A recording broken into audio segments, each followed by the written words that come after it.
네, 오늘 본문 말씀은 역대상 9장 35절부터 10장 14절까지입니다. 상당히 본문 편성이 재밌게 되어 있는데 10장을 읽겠습니다. 우리 10장 7절부터 14절까지 읽겠습니다. 역대상 10장 7절부터 14절까지 읽겠습니다. 제가 먼저 7절 읽습니다. 골짜기에 있는 모든 이스라엘 사람이 그들이 도망한 것과 사울과 그의 아들들이 다 죽은 것을 보고 그 성읍들을 버리고 도망하매 블레셋 사람들이 와서 거기에 거주하니라. 죽임을 당한 자의 옷을 벗기다가 사울과 그의 아들들이 길보아 산에 엎드려졌음을 보고 곧 사울의 옷을 벗기고 그의 머리와 갑옷을 가져다가 사람을 블레셋 땅 사방에 보내 모든 이방 신전과 그 백성에게 소식을 전하고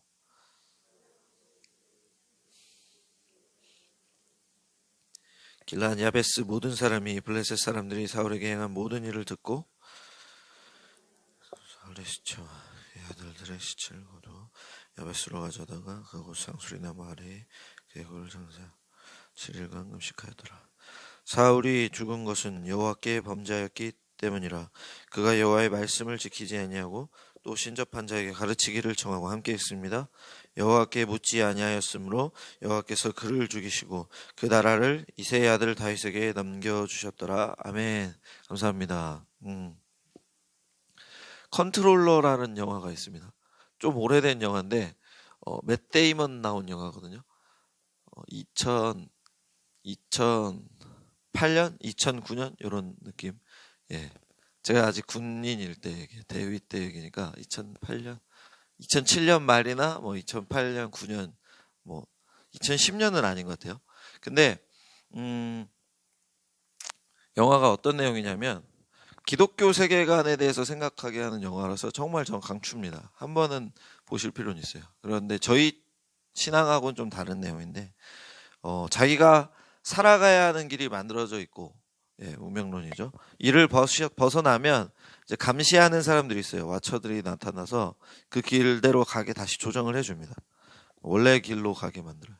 그래서 맷 데이먼이 정치가인데 어떤 자매를 만나면 안 되는데 계속 그 자매랑 이렇게 만나게 되는 거예요. 그래서 그 접점이 생기면 안 돼요. 그러면 이 사람들이 그 길이 원래대로 갈 수가 없거든요. 그래서 계속 헤어지게 만들고 막 이렇게 하는데 결국에 이야기가 흐르고 흘러서 맷 데이먼이 그 주어진 길을 깨버리고 자기의 삶을 개척하였다. 와, 멋있다. 이러면서 영화가 끝나요. 나의 길은 내가 개척하는 거야. 이런 느낌을 주면서 영화를 끝내죠. 근데 우리가 운명론이나 여기에 대해서도 설교도 저번주에 들었고 또 예정에 대해서도 교리를 배우고 있지만 오늘 본문과도 약간 연관 지을 수 있는 부분이 있어서 이 말씀을 드렸습니다. 본문에서 사울왕의 족보와 사울의 죽음을 보여주고 있는데 사울은 이스라엘의 왕으로 기름 부음을 받은 사람입니다. 그런데 오늘 본문에서 이 왕의 패배와 죽음의 묘사를 되게 어두운 분위기로 묘사하고 있습니다. 이것을 통해서 영화의 내용 잠깐 얘기하고 본문을 이야기하면서 우리는 하나님과 우리에 대해서 생각해 보려고 합니다. 먼저 하나님께서 본문을 통해서 알 수 있는 것은 하나님께서 우리 모두에게 어떤 역할을 주신다는 겁니다. 영화와 이건 비슷하죠. 그런데 영화에서처럼 정해진 대로만 사는 것이 아니라 하나님께서 아시고 작정하신 것이 있지만 이제 그것을 이뤄가시는 걸 섭리라고 하거든요. 작정을 이뤄가시는 섭리인데 거기서 두 번째 원인이 있어요. 제2 원인이라는 게 있는데 그게 세상이 돌아가는 기준, 자연 환경, 그 다음에 기타 사람들의 반응 이런 것을 제2 원인이라고 하는데 항상 여기에 있어서 제2원인을 잊고 생각한다는 겁니다. 운명론이나 숙명론 이야기하는 사람들은 하나님이 정하신 게 있잖아. 그대로만 가는 거잖아. 이렇게 얘기하는데 그 영화가 그것을 그대로 보여주는 거죠. 정말 신학적으로는 모르는 사람들이 그냥 어느 정도를 알고 그냥 공격한 영화였구나 라고 저는 이제 받아들이고 세계관 교육할 때 그 영화를 항상 쓰거든요. 그런데 우리의 역할도 중요하다는 것이 있습니다. 우리에게 하나님이 선택권을 주셨고 거기에 맞게 하나님께서 끌고 가시는 게 있다는 건데 그렇게 생각해 본다면 우리 개개인의 삶이 딱 정해져서 의미가 없다는 것이 아니라는 것을 오늘 알 수 있는 거죠. 그러니까 우리에게는 공통적인 목적, 공통의 미션이 있습니다. 하나님께 영광 돌리고 찬양 올리면서 사는 삶과 동시에 하나님 나라의 확장을 위해서 복음을 전하는 것, 그리고 그 복음대로 내가 살아내는 것, 이것이 하나님께서 주신 미션이잖아요. 우리 교회로 치면 복음으로 사람을 살리고 키우고 고치는 생명사역의 공통의 미션인 것처럼 사람들에게는 그 공통의 목표가 있고 그 공통의 목표를 위해서 각자에게 주어진 달란트와 또 비전으로 그것을 이뤄가는 삶을 사는 것이 필요하다는 거죠. 그러니까 이 두 번째 비전을, 내가 가진 비전과 내가 가진 달란트를 통해서 이뤄가는 것이 우리가 살아내는 삶에 대한 부분인데 우리가 이것을 자주 잊곤 합니다. 서로의 역할이 다른 거지 모두 다 하나님 앞에서 같이 있는 인생이라는 거죠. 우리가 볼 때는 야 저거 대단해 보인다. 야 요거는 조금 요거보다는 요거 약해 보인다. 이런 게 있을 수 있잖아요. 그렇죠? 모든 역할을 보다 보면. 그런데 하나님 앞에서는 다 가치가 있다는 겁니다. 본문의 사울을 보면 어떤 사람이라고 제가 말씀드렸습니까? 하나님께 이스라엘 왕의 임무를 부여받은 사람입니다. 그렇죠? 이스라엘 사람들 전체에서는 대표의 자리를 하나님께서 세워주신 사람입니다. 그리고 본문 9장 28절부터인데 9장 35절부터인데 9장 35절부터 보면 사울 가문의 족보가 나옵니다. 그래서 누가 누굴 거주했고 누굴 맏아들은 누구고 어디 있고 어디서 마주하고 어디 살았고 막 계속 나옵니다. 근데 이 사람들은 뭐 하는 사람인지 자세히 나오진 않고 어떤 삶을 살았는지 크게 언급하진 않습니다. 그래서 우리가 사울 왕을 아는 것처럼 자세히 알진 못하지만 분명한 것은 이 사람들 역시 사울이 왕으로 부름받은 것처럼 각자에게 하나님이 맡겨주신 역할과 달란트가 분명히 있었고 그것을 통해서 하나님을 섬겼어야 한다는 거죠. 하나님의 백성의 신분에 맞게 세상 속에서 거룩함을 나타내야 했고 하나님의 복음을 전해야 했습니다. 그런데 오늘 본문에 자세히 묘사되는 사울 왕을 보면 사울 왕은 어떻게 살았는지 우리는 알고 있습니다. 잠시 뒤에 사울 왕에 대해서 조금 더 이야기하도록 하겠습니다. 근데 방금 이야기한 것이 우리에게도 적용이 됩니다. 어떤 사람들은 그렇게 얘기합니다. 제가 정해진 대로 살 텐데 역할이 있을 텐데 뭐하러 열심히 해야 될까요? 네, 그렇죠. 그렇게 이야기할 수 있겠죠. 영화처럼. 그런데 우리 역시 하나님께 받은 목표, 미션이 있는 것이고 그 미션을 향해 나아가는 길은 서로 다른 겁니다.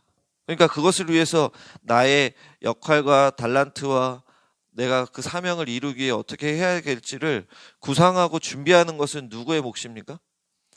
나의 몫이라는 거죠. 근데 그것을 하나님께서 정해 놓으셨잖아 라고 가만히 있으면서 아무것도 안 하고 나를 하나님께서 어떤 역할을 주셨다면 그대로 끌고 가시겠지라고 생각하는 것은 제2 원인에 대한 무지에서 비롯된 것이라는 겁니다. 요즘 우리 팀 청년들이나 대학생들에게 미션과 비전을 설명해 주곤 합니다. 네. 잠깐 책 소개를 하자면 생명사역 가정용 교재 있잖아요. 주일학교 교재 2과에 이 미션과 비전이 잘 설명되어 있거든요. 보시면 좋을 것 같아요. 근데 청년들하고 이야기하다 보면 이 미션과 비전이 명확하게 정립이 안 돼 있는 사람들이 있더라. 자신의 삶의 목표와 또 내가 그것을 이뤄가는 그 내 단기적인 기준과 또 내가 해 나가야 될 것을 모르니까 그냥 사회적인 기준에 따라서 공부하고 학교를 선택하는 모습들이 있다는 것입니다. 그래서 부탁드리고 싶은 것은 이 본문을 통해서 첫 번째로 나누고 싶은 건 하나님께서 주시는 나에게 모두에게 역할이 있지만 그것을 이뤄가기 위해서 또 그것을 알아가기 위해서 먼저 나에게 주어진 전체적인 미션과 또 내 개인에게 주신 달란트와 그 비전을 찾아가는 시간을 청년의 때에 꼭 가져주시라는 부탁을 드리고 싶습니다. 만약에 사울 왕이 이것에 대해서 정확하게 알았다면 이런 오늘의 본문과 같은 결과를 갖지는 않았을 것 같습니다. 왜 이것을 우리가 찾아가야 할까요? 이게 두 번째 문제입니다. 왜 이것을 찾아가야 되면 사울의 죽음이 보여줍니다. 10장 1절에서 7절 보니까 전투에서 패배해서 죽습니다. 그리고 8절에서 12절 보니까 죽음 이후에도 사울이 블레셋 사람들에게 모욕을 당하는 모습입니다. 갑옷을 빼앗기고 시체가 목베임을 당합니다. 거기서 끝나는 게 아니라 그의 갑옷과 머리가 블레셋이 섬기는 이방 신의 신전에 전리품처럼 이렇게 전시되어서 조롱당하고 멸시당하고, 또 어떻게 보면 그 신에게 뭐 제물로 바쳐졌다고 생각할 수도 있는 것이고, 또 어떻게 보면 우리의 신이 이스라엘이 믿는 하나님을 이겼다, 뭐 이렇게 오만방자하게 이야기했을 수도 있습니다. 이런 처절한 패배의 이유를 13절과 14절이 말해주는데 제가 읽겠습니다. 사울이 죽은 것은 여호와께 범죄하였기 때문이라. 그가 여호와의 말씀을 지키지 아니하고 또 신접한 자에게 가르치기를 청하고 여호와께 묻지 아니하였으므로 여호와께서 그를 죽이시고 그 나라를 이새의 아들 다윗에게 넘겨주셨더라. 아멘. 이 결과는 사울의 잘못 때문이었습니다. 하나님의 선택과 작정 때문이 아니라 사울의 잘못 때문이었습니다. 하나님께 범죄하였기 때문이라는 거죠. 하나님의 말씀을 듣고 순종하지 않았고, 본문을 보면 하나님께 자신의 나아갈 바를 여쭤본 것이 아니라 신접한 자, 요즘으로 치면 무당에게 앞길을 물었습니다. 이것은 하나님을 믿는 사람답지 않은 행동, 당연한 거고, 더 나아가서는 이 사람의 역할, 왕으로서 부르심을 받았는데, 그렇죠? 이스라엘 하나님의 백성의 나라의 왕의 모습은 더더욱 아닌 것입니다. 이것이 여러분과 나누고 싶은 두 번째입니다. 우리가 하나님께서 우리에게 각자의 달란트를 주시고 또 공통의 미션을 행해 나갈 비전을 성취해 가며 이것을 이뤄가는 것을 원하시는 분이시지만, 우리의 행동에 따른 반응을 보이시는 분이십니다. 우리의 행동을 계속 함께 하시면서 지켜보시고 그에 따른 반응을 보이시라는 것입니다. 반응을 보이시는 분이라는 겁니다. 사울은 하나님께 기름 부은 왕이었습니다. 그러면 그걸로 끝입니까? 왕답게 살았어야죠. 그리고 왕으로서 어떻게 해야 될지를 하나님께 여쭤보면서 하나님 말씀대로 살았어야죠. 그런데 우리는 이미 이 본문뿐만 아니라 다른 구절 속에서도 사울이 하나님의 말씀을 순종하지 않고 잘못한 일들이 많은 것을 알 수 있습니다. 사무엘 왕이 와서 내가 올 때까지 제사 드리지 말고 기다려라, 내가 가서 하겠다 했는데 오지 않으니까 자기가 먼저 제사를 드려버리고, 또 다 치워버리라고 했는데 좋은 것은 또 따로 빼놓고, 여러 가지 잘못들을 한 것들이 있죠. 또 그 밖에도 더 많이 있습니다. 뭐 다윗을 죽이고 싶어하고 질투하고 미워하고, 그렇죠? 악령에게도 씌었는데 그것을 하나님을 통해서 해결하지 않고, 뭐 말할 것은 엄청 많은데, 이 사울이 하나님께 범죄하였다, 좋습니다. 그런데 이 사울이 회개하였을까요, 하나님께? 저는 그렇게 생각하지 않습니다. 왜냐하면 하나님께 회개하고 나아갔다면 사무엘을 찾아야 됐을 것이고, 하나님께 더 제사 드리고 잘못하고 자신의 삶을 돌이켰어야 되는데, 오늘 본문에 보면은 누구를 찾았다고 나와 있습니까? 하나님께 여쭙고 하나님께 길을 물은 것이 아니라 귀신 접한 자를 의지함으로써 하나님으로부터의 인도와 보호를 자신이 걷어차 버렸다는 거죠. 이 비극적인 내용을 가슴 깊이 읽고 이 내용을 새긴 사람들은 사실은 역대기의 원래 독자들입니다. 저번에 지동춘 강사님도 말씀해 주셨고 최하나 전사님도 이야기하셨지만, 역대기의 원래 독자들은 남유다의 멸망과 바벨론에서의 포로 생활을 정확하게 기억하고 내 머릿속에 새긴 사람들이죠. 이런 자기들의 역사가 사울 왕의 교만함, 사울 왕이 하나님께 범죄하였던 것처럼 이스라엘 백성들의 모습이 자신들의 선조와 자신들의 그 모습이었음을, 사울 왕의 이 모습이 남의 모습이 아니라 자신들의 선조들과 자신들의 모습이었음을 깨달았다는 것이죠. 하나님의 백성답게 살지 못한 자기 나라의 모습을 보았다는 것이죠. 우리도 이것을 기억해야 됩니다. 우리는 지금 어떤 삶을 살아가고 있습니까? 하나님께 받은 역할과 나의 삶을 하나님을 섬기고 하나님을 의지하면서 감당하고 있습니까? 아니면 사울처럼 교만해서 하나님의 말씀에 불순종하고 다 하나님이 아닌 다른 것을 의지한 것처럼 세상의 것들을 의지하며 살아갑니까? 아까 영화 얘기했는데, 영화에서는 그 정해진 길로 안 가면 이렇게 모자 쓰고 그 책을 들고 있어요. 그 사람들의 그 인생 길이 그려진 책이 있는데 그것을 다시 고쳐주려고 나와서 막 손을 댑니다. 천사에서 모티브를 가져온 것 같아요. 그런데 하나님은 우리에게 선택권을 주셨습니다. 너 나가고 싶은 대로 선택해봐. 그런데 그 길 안에서 오늘 사울처럼 잘못하거나 하나님을 무시하거나 하나님께 범죄하고 돌이키지 않는 사람들에 있어서는 하나님께서 분명히 손을 대신다는 것을 우리는 기억해야 됩니다. 그렇다면 우리에게도 하나님께서 벌을 주실 수 있는 것이고 사울처럼 인도와 보호 또 은혜의 끈을 끊어버리실 수도 있다는 것을 기억해야 한다는 거죠.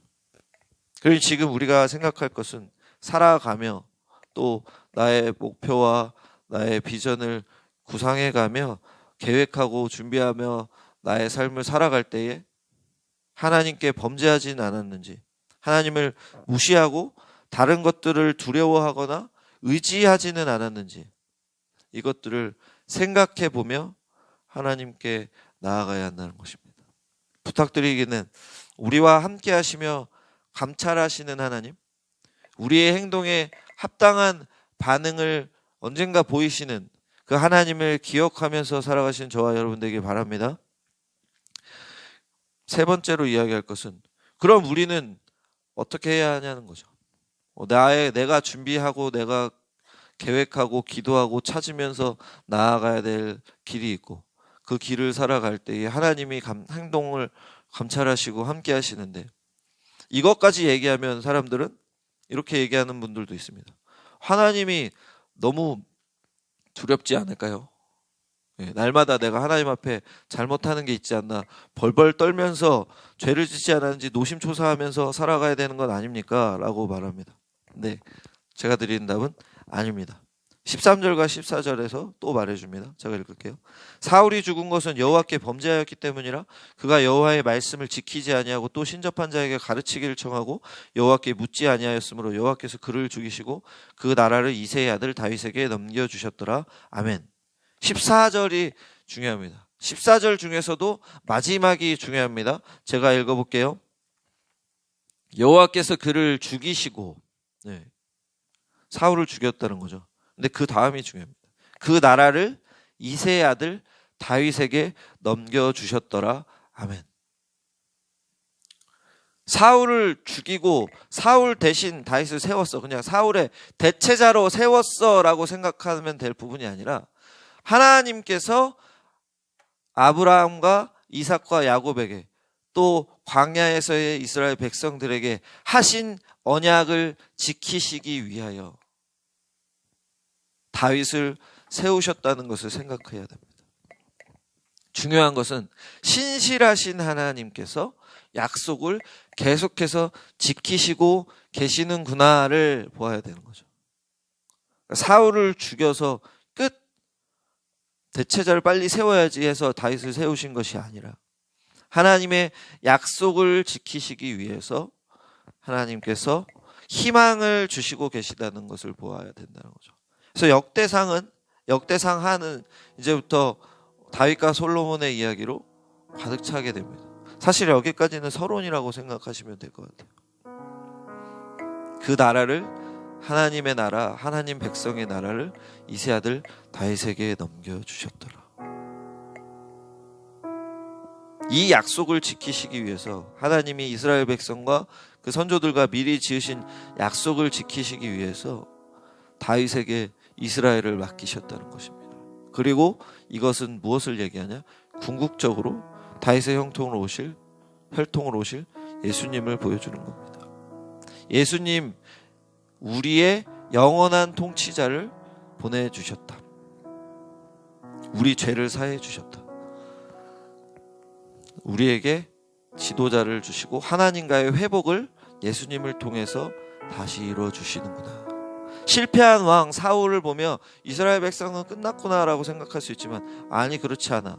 하나님은 약속을 지키시는 신실하신 분이시기 때문에 다윗을 준비하셨고 다윗을 통해서 이스라엘 백성이 다시 하나님의 인도 보호를 받게 하나님 백성답게 살아갈 수 있도록 이끄셨어. 그리고 그 다윗의 혈통을 통해서 약속된 메시아, 영원하신 왕이신 예수님을 보내주셨고 이 예수님을 통해서 진정한 회복을 주셨어. 이것을 우리는 생각해야 된다는 겁니다. 우리는 이 예수님을 믿음으로 구원을 얻었고 영생을 얻지 않았습니까? 이 예수님을 통한 구원과 나의 죄사함을 믿으십니까? 아멘. 그렇다면 우리는 아까 이 얘기를 하기 전에 바로 전에 이야기한 우리의 죄와 실수에 날마다 두려워서 떨 필요는 없습니다.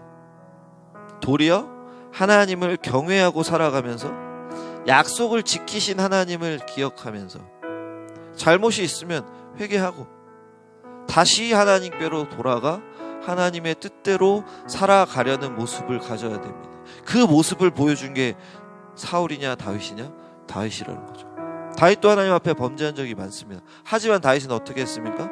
하나님께 철저히 회개하고 자기가 지은 잘못을 다시 범하지 않는 모습을 보이고 하나님께서 내 마음에 합한 자라는 이야기를 하시며 살아갔죠. 또 매사에 있어서 하나님께 뜻을 물으며 그 말씀에 순종하는 모습을 보였죠. 이것이 우리가 살아가야 할 모습이라는 겁니다.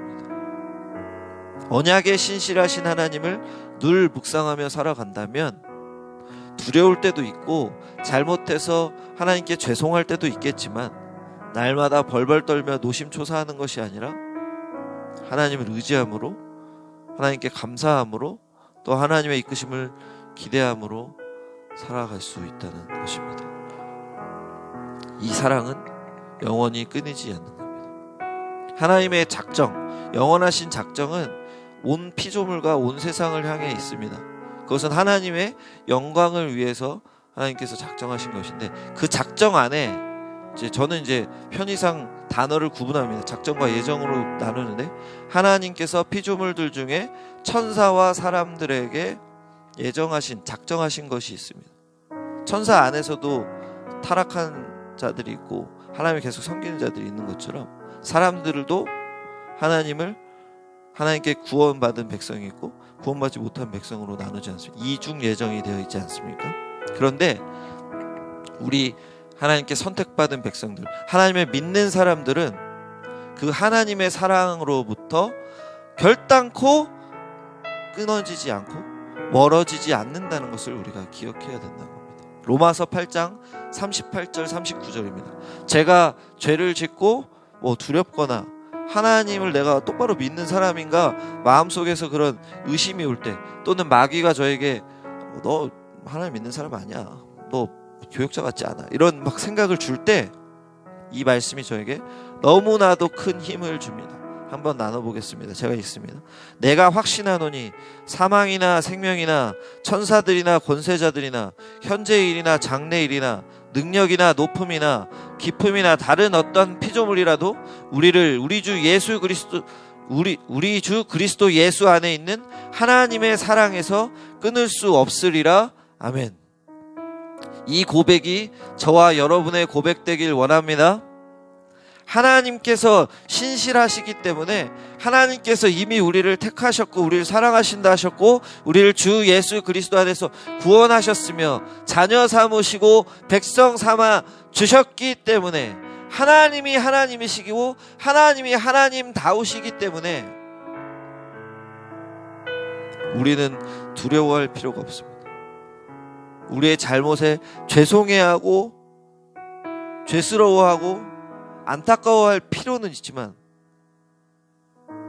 시급히 회개하고 철저하게 돌이키며 하나님의 뜻대로 살아갈 때에 하나님께서 더 기뻐하시고 우리를 하나님 원하시는 모양대로 빚어가실 줄로 믿습니다. 우리가 예수님을 믿어서 구원 얻었다는 것은 분명한 사실입니다. 또 우리의 잘못으로 하나님께 혼날 때도 있겠지만 그 영원한 관계가 끊어지는 형벌은 더 이상 우리에게 임하지 않을 것입니다. 왜냐? 예수님께서 우리 안에 계시기 때문에. 예수님께서 하나님과 우리의 관계를 연결시켜 주셨기 때문입니다. 이렇게 언약에 신실하신 하나님, 우리의 회복을 위해서 자신의 목숨까지 내어주신 하나님을 묵상하며 살아가시는 저와 여러분 되길 바랍니다. 아멘. 정리하겠습니다. 우리는 본문을 통해서 하나님이 어떤 분이신지를, 또 우리의 삶은 어떤 것인지를 생각해 보았습니다. 우리는 언약에 신실하신 하나님, 우리를 사랑하시는 하나님을 오늘 만났습니다. 우리를 너무 사랑하셔서 예수님을 보내주셨고, 우리의 죄를 씻어주셨고, 영생을 주셨습니다. 우리의 잘못이 있더라도 회개하면 용서해 주시는, 우리를 기다려주시는 한없이 크고 넓으신 분이십니다. 그런데 이것이 우리의 방종의 보증수표가 되어서는 안 됩니다. 나 다 용서해 주시고 구원해 주실 테니까 내가 생각하는 거 다 해도 되겠다. 우리는 오늘 본문을 통해서 이 생각이 위험하다는 것을 보았습니다. 우리에게 주신 사명과 비전이 있다는 것, 각자의 역할이 있다는 것을 생각해 보았습니다. 우리는 이것을 명확히 인식하고 이것을 찾으면서 살아가야 될 청년의 때라고 아까 이야기하였죠. 그리고 이 역할, 내가 가진 달란트와 내가 하나님 나라의 확장과 하나님께 영광 돌리는 삶을 살아가기 위해서 어떤 길을 가야 될지 정하고 나아가는 그 중에, 그 살아가는 하루하루 속에서 하나님께서 우리 삶을 지켜보시고 우리의 범죄함과 교만함을 미워하신다는 것 또한 우리는 생각하였습니다. 사울의 죽음과 이스라엘의 멸망, 남유다의 멸망에서 보았듯이 하나님께서 우리의 범죄를 좌시하지 않으신다는 겁니다. 이것을 확실하게 마음속에 새기고 하나님을 경외하고 높이고 두려워하며 하나님의 말씀에 순종하며 살아가야 된다는 것이죠. 그리고 결국 우리가 방금 이야기한 이 세 가지, 오늘 본문에서 이야기한 세 가지는 하나하나 떨어뜨려서 생각할 것이 아니라 뭉뚱그려서 전체적으로 생각해야 될 것이라는 겁니다. 하나님에 대해서, 우리의 인생에 대해서 살아갈 때, 생각할 때에 결국 우리는 하나님과 우리의 관계를 도출해야 됩니다. 이제 기도할 텐데 한번 생각해 보겠습니다. 여러분에게 하나님은 어떤 분이십니까? 두 번째까지만 생각하면 하나님 무서운 분이실 수 있고, 세 번째 것만 생각한다면 하나님은 나에게 너무나 자유롭고 편안한 분이실 수 있습니다. 또 아까 나눈 영화가 말하듯이, 영화의 결론에서 얘기하듯이 인생의 주인은 나라면서 하나님은 나의 조력자로만 생각할 수도 있습니다. 그런데 사실 우리의 삶의 모든 것, 우리의 인생은, 또 우리의 달란트는 하나님께 위탁받은 것이라는 것을 잊으면 안 됩니다. 그래서 이제 기도할 텐데 잠시 눈을 감고 생각해 볼까요? 우리 삶의 목표는 하나님 나라의 확장과 하나님께 영광을 돌리는 것인데, 이를 위한 비전과 달란트가 다 다를 뿐인데, 하나님, 제가 하나님의 뜻과 또 나에게 주신 비전을 찾고 있습니까? 그것을 생각하며 살아갑니까? 돌아보시고, 또 사울처럼 교만하며 하나님을 잊지는 않습니까? 생각해 보시고, 이 두 가지에만 매달려서 너무 벌벌 떨면서 언약에 신실하신 하나님, 그 어떤 것으로부터도 날 사랑하시는 마음을 돌이키시지 않는 하나님을 잊지는 않습니까?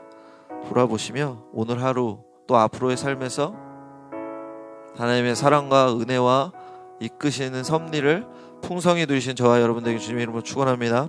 아멘. 이제 기도하겠습니다. 우리 방금 생각해 본 이 세 가지, 우리 삶을 돌아보며 기도할 때에 하나님과 온전히 동행하고 하나님을 나타내는 우리 되게 도와주시옵소서. 그것을 치열하게 찾아내고 준비하는 우리 되게 하시고, 교만하지 않고 범죄하지 않고 잘못하였을 때 하나님을 생각하며 회개하며 돌이키고 하나님과 온전히 동행하는, 하나님께서 내 편이시고 나와 영원히 함께 하시고 날 사랑해 주시는 분이라는 것을 기억하며 살아가는 삶을 살게 해달라고 우리 삶을 놓고 함께 기도하겠습니다. 기도합니다. 하나님 아버지 감사합니다.